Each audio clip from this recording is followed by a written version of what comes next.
Today is the North West Coast Academic Health Science Network 6 ecosystem event, and the ecosystem is all about connecting partners across Europe, North America, Canada and China around e-health and mobile health. So the programme today is about the Connected Health Cities programme, and that's part of the Northern Powerhouse programme, and it aims to connect all the data we've got in the health and social care service with citizens and staff on the front line, so we can use that data to affect and improve care.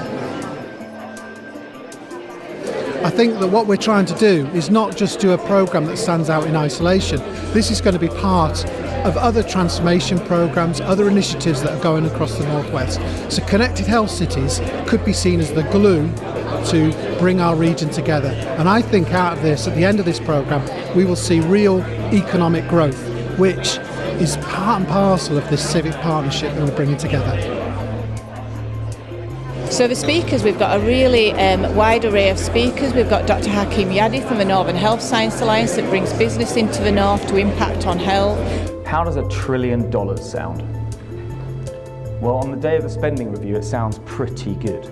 We've got Chris Mimner, who's a local GP and sits on Liverpool Health Partners, and he's talking about how data affects his patient population. What happens when we get connected health cities? And the number of dimensions we're dealing with is almost infinite. That's going to be really challenging. We've got two clinical academics, Tony Marson and Keith Bodger, and they're talking about the Connected Health Cities bids and practically what it means to get data out to frontline staff so they can impact on care a lot more quickly. Shared electronic records is a big issue about information governance here. We've talked about pockets of data being held by lots of different agencies. Where are our permissions to share these? How can we engage with the citizens and our patients to understand that sharing of this information and converting that information into intelligence is in the patient's interest? We've also got Declan Hadley, who leads the Lancashire People Record Exchange Service, which is an integrated data platform, and a range of other people who are going to tell us about how we can use data to impact on residents' lives. We need events like this to connect with relevant people, and there's a project we've got on at the minute. I still can't really talk about it, but it kind of got off the ground from just being at one of these events, and without going to that event a couple of years ago, the idea would never have happened, and so it's really kind of for us really useful to be here.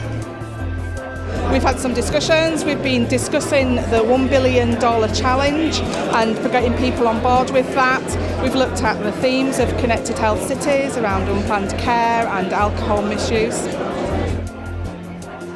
We have some technical assets, we have some excellent universities, we've got some fantastic institutions such as Hartree Centre at Daresbury, with the kind of equipment and the industry-leading technology that already exists in the Northwest Coast.